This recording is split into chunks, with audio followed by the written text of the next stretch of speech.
ne razumijem ništa. Idemo.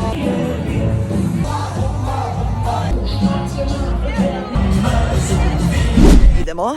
Nisam uspio uzeti karte za Pitbulla, time sam se sad bavio cijelo jutro. Toliko sam ljut, sad idem ljut na ovaj put. Ajme, kako lijep osjećaj, ponovno se vratiti.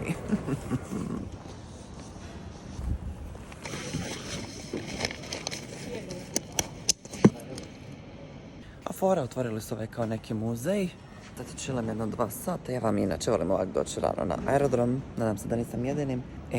Sendviči 8 eura.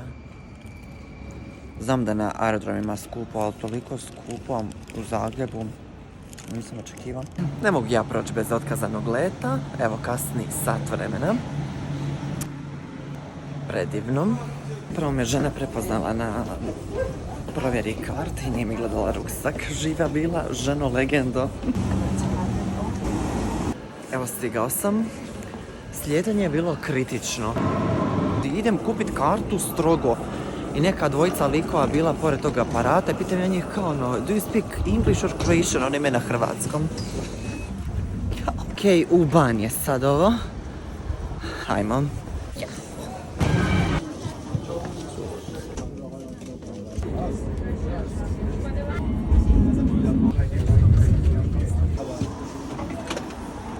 Bože, što su im tramvaji spori. Evo ga, došao sam. Jako lijepa zgrada, moram priznati. Dobro, ovi moji Njemci žive. Vlasno.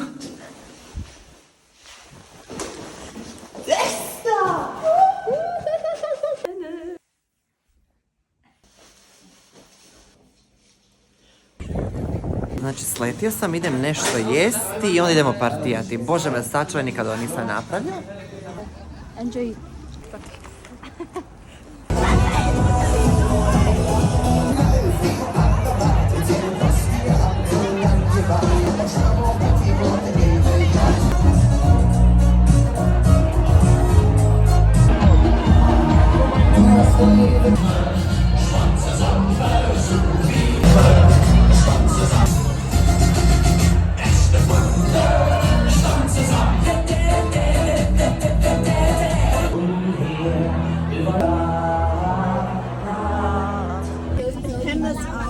Klara nam je naručila McDonald's, idemo kući.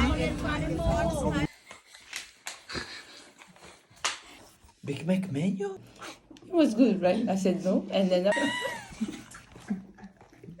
Evo ga, 5 ujutro je i idemo spavati.